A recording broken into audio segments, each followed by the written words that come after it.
Hello friends, आज हम लोग पढ़ने वाले हैं क्लास 11 केमिस्ट्री का चैप्टर नंबर 1 जिसका नाम है रसायन विज्ञान की मूलभूत अवधारणाएं। ठीक है, some basic concepts of chemistry. तो इसमें हम लोग स्टार्टिंग से केमिस्ट्री को एकदम पढ़ने वाले हैं। तो सबसे पहले हम लोग जानेंगे कि रसायन विज्ञान क्या है। ठीक है, तो रसायन विज्ञान विज्ञान का ही एक पार्ट है।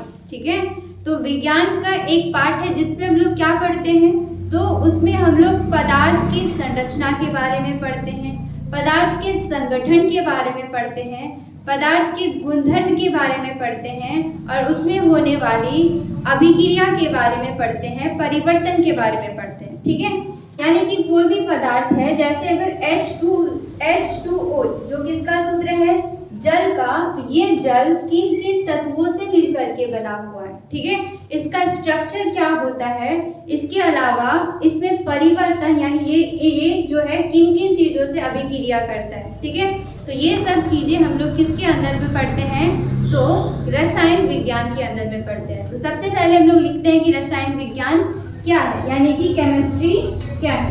तो रसायन विज्ञान, रसायन विज्ञान जिसको कि हम लोग इंग्लिश में बोलते हैं केमिस्ट्री।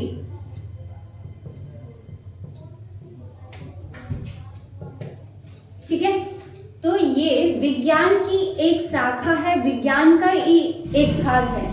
तो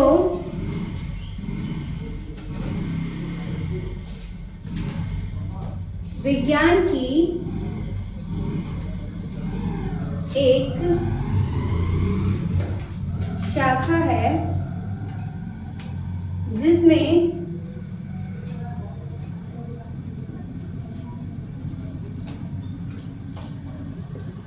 पदार्थ के संगठन के बारे में,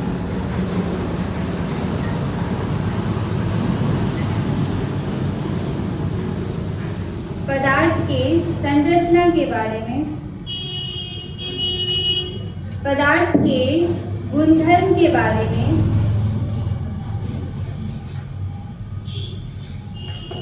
तथा उसमें होने वाली अभिक्रिया के बारे में।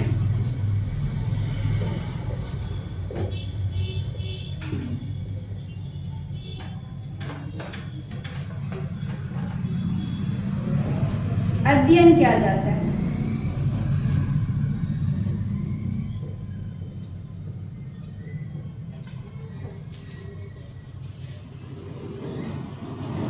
उसे हम क्या कहते हैं, रसायन विज्ञान।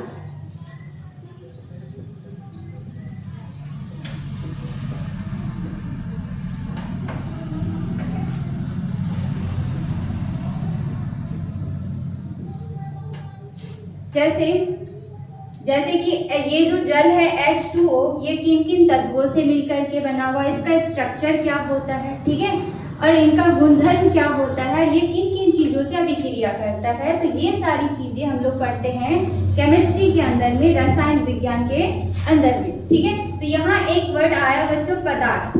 तो ये पदार्थ क्या होता है, सबसे पहले हम लोग ये समझेंगे कि पदार्थ क्या होता है।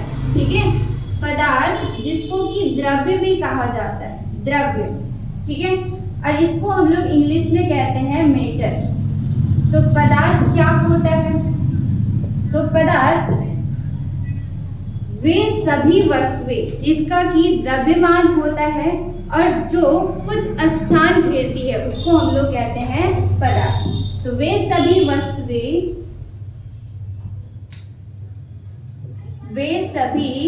वस्तुएं जिसका द्रव्यमान होता है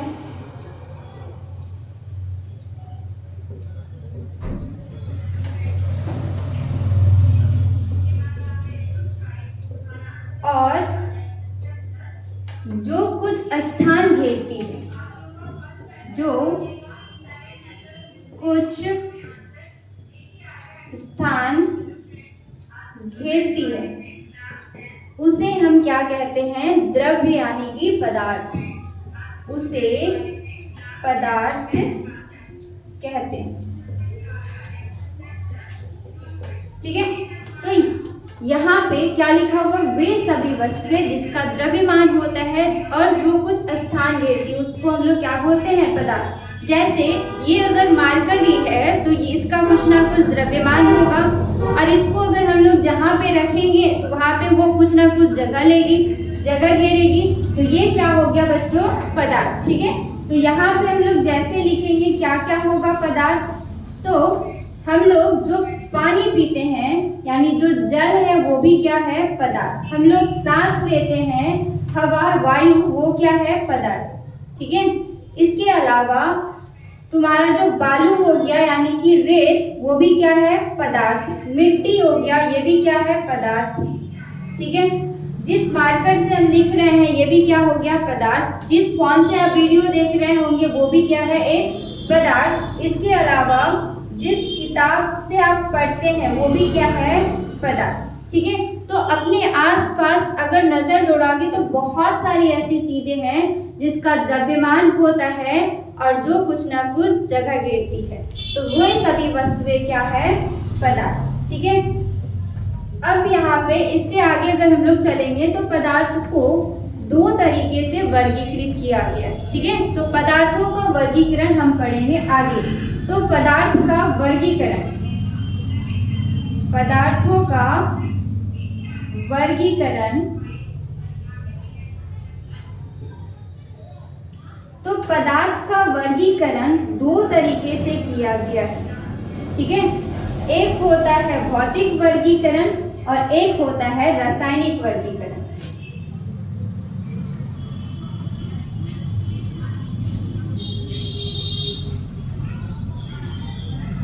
और एक होता है रासायनिक वर्गीकरण।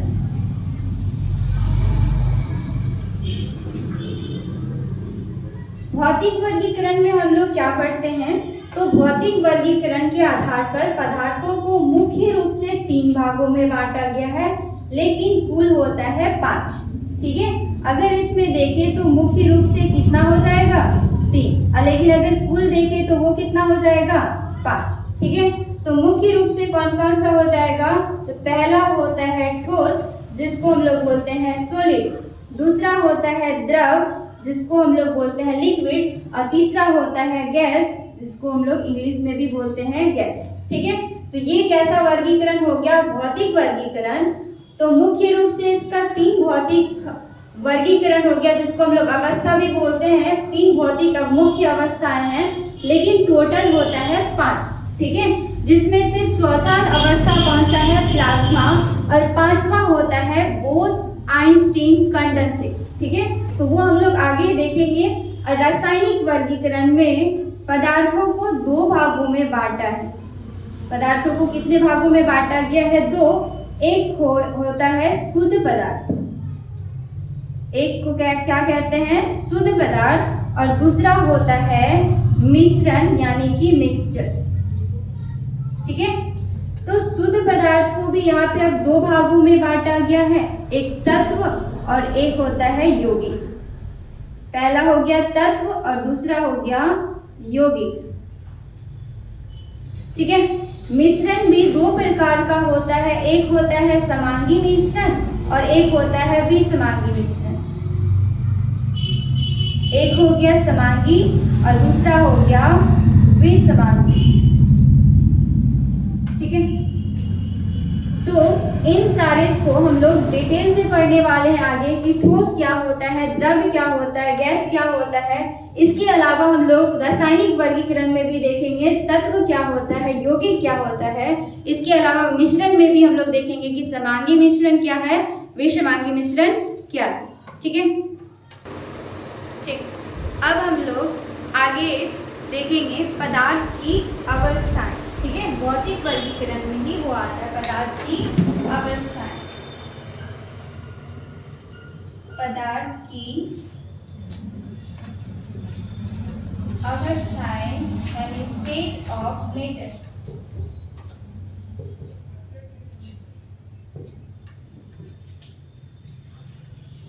ठीक है, तो पदार्थ का मुख्य बोले तो 3 अवस्था होता है, लेकिन टोटल कितना होता है, 5, जिसमें से पहला है ठोस, जिसको हम लोग बोलते हैं सॉलिड। ठीक है। दूसरा है द्रव, जिसको हम लोग इंग्लिश में कहते हैं लिक्विड। तीसरा है गैस, इसको इंग्लिश में भी बोलते हैं गैस। और चौथा अवस्था क्या होता है? प्लाज्मा।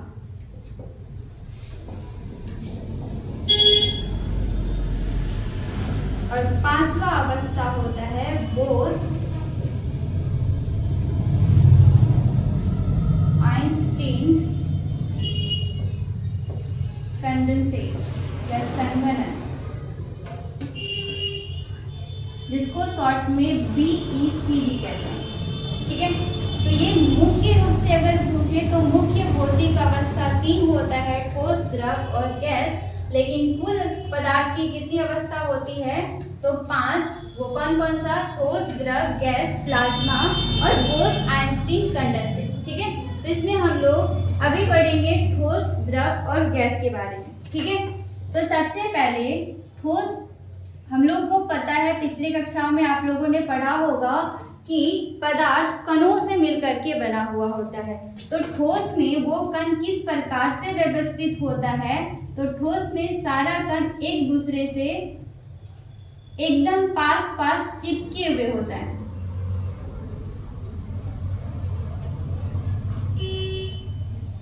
ठीक है, और यही अगर द्रव में देखें कण कैसे व्यवस्थित होते हैं, तो ठोस से थोड़ा दूर दूर होता है।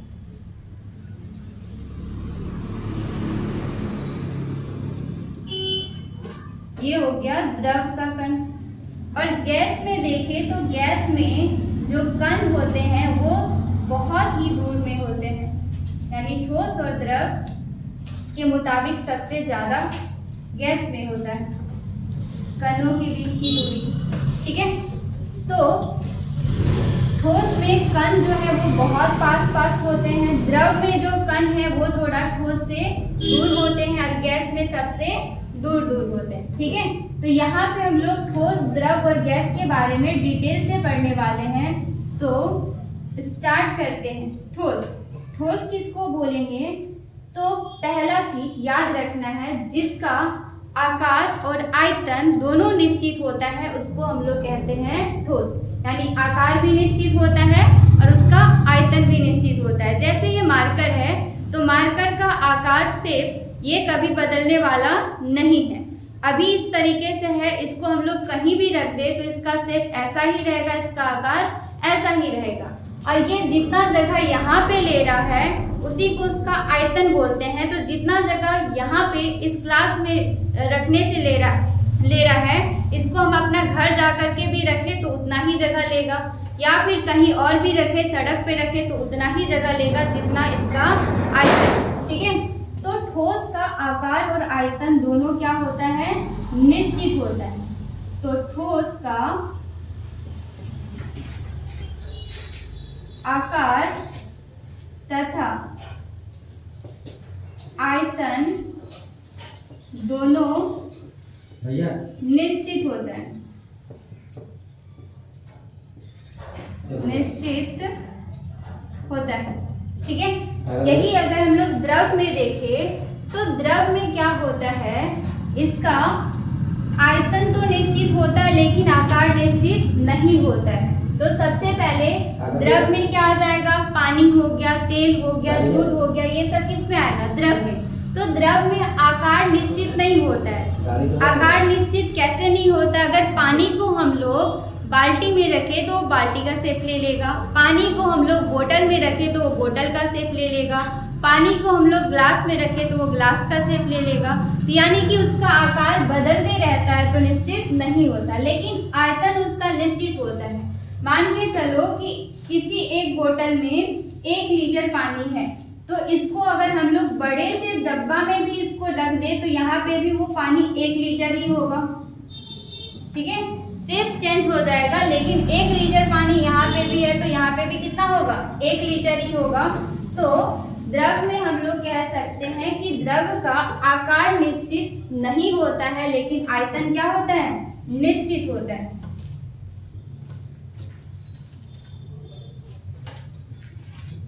द्रव का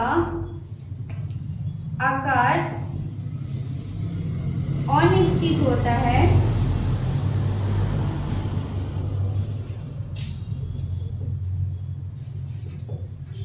लेकिन आयतन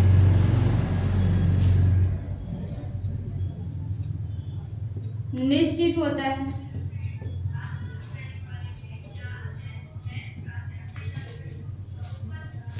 ठीक है। और गैस में अगर देखें तो गैस का ना ही आकार निश्चित होता है ना ही आयतन निश्चित होता है। तो गैस में हम लोग लिख सकते हैं गैस का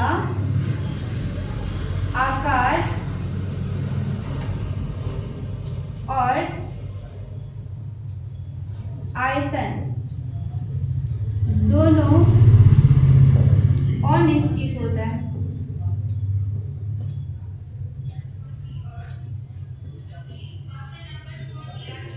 ठीक है। अब हम लोग दूसरा पॉइंट देखेंगे, अणुओं के बीच की दूरी, जिसको हम लोग बोलते हैं अंतरा आणविक दूरी।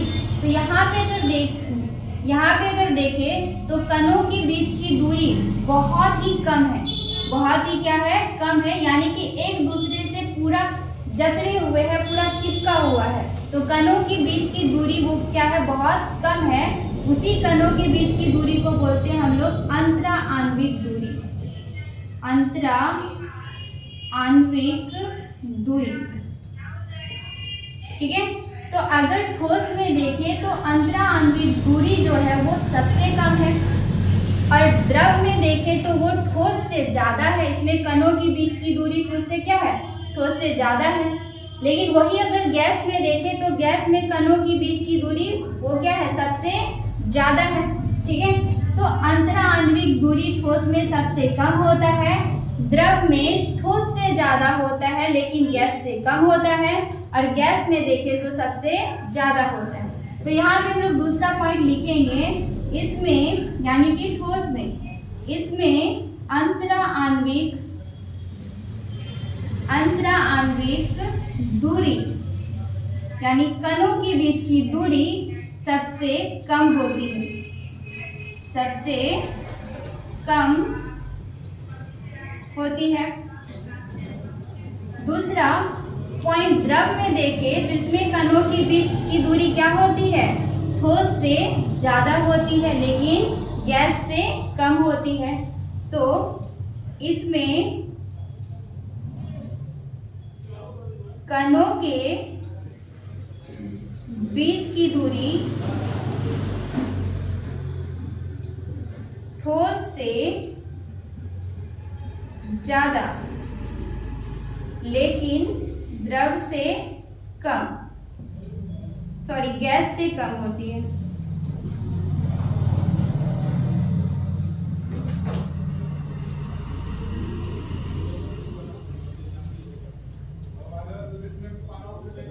ठीक है। और इसमें अगर हम लोग देखें तो इसमें अंतरा आणविक दूरी क्या होती है, सबसे ज्यादा होती है। इसमें अंतरा आणविक दूरी सबसे ज्यादा होती है, सबसे अधिक होती है।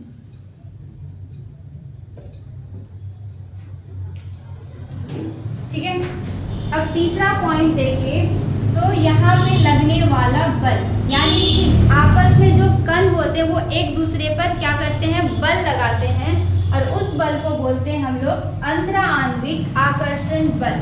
उस बल को क्या कहते हैं, यानी ये कण इसको अपनी तरफ खींच रहा है, ये कण इसको अपनी तरफ खींच रहा है। इसी तरीके से हर एक कण के एक दूसरे पर क्या कर रहा है, बल लगा रहा है। ठीक है। और उस बल का नाम है यहाँ पे अंतरा आणविक आकर्षण बल।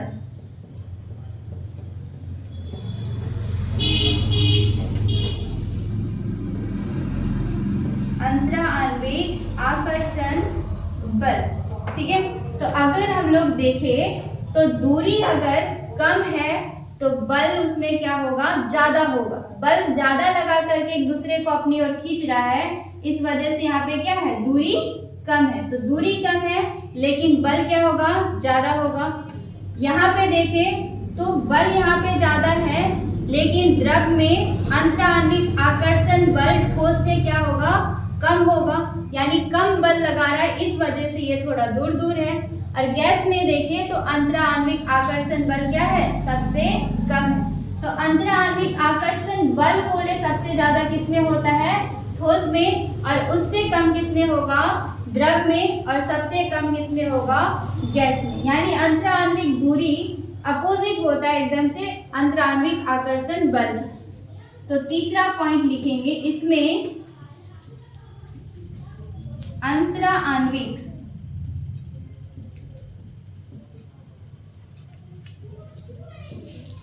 आकर्षण बल सबसे अधिक होता है, सबसे अधिक होता है। और द्रव में देखें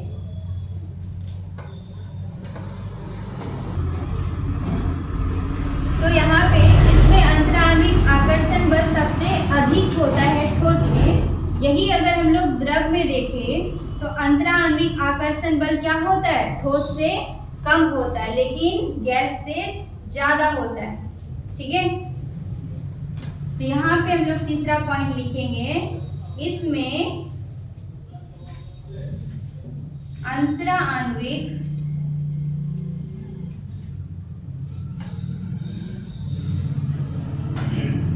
आकर्षण बल ठोस से कम होता है, ठोस से कम होता है। ठीक है, और इसमें अगर देखें अंतराण्विक आकर्षण बल तो सबसे कम होता है।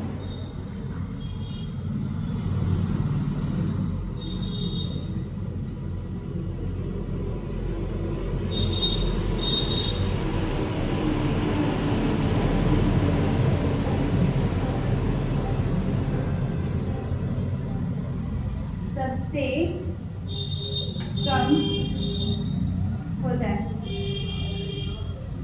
ठीक है, तो यहाँ से ये 3 पॉइंट क्लियर हो गया हुआ कि ठोस का आकार और आयतन दोनों क्या होता है, निश्चित होता है, और द्रव का आकार अनिश्चित होता है, लेकिन आयतन क्या होता है, निश्चित होता है।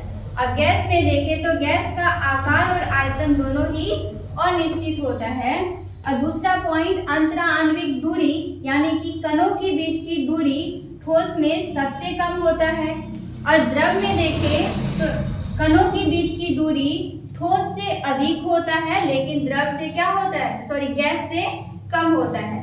और अगर इसमें देखें तो इसमें अंतराण्विक दूरी सबसे क्या होता है, अधिक होता है, सबसे ज्यादा होता है। और अंतराण्विक आकर्षण बल अंतराण्विक दूरी का एकदम अपोजिट है, यानी ये अगर सबसे दूरी अगर कम है तो आकर्षण बल ज्यादा लग रहा है उसमें, तो इसमें अंतराण्विक आकर्षण बल सबसे अधिक होता है, और इसमें अंतराण्विक आकर्षण बल ठोस से क्या होगा, कम होगा। ठीक है, और इसमें अंतराण्विक आकर्षण बल सबसे कम होगा। और इसमें अगर हम लोग चौथा पॉइंट देखें,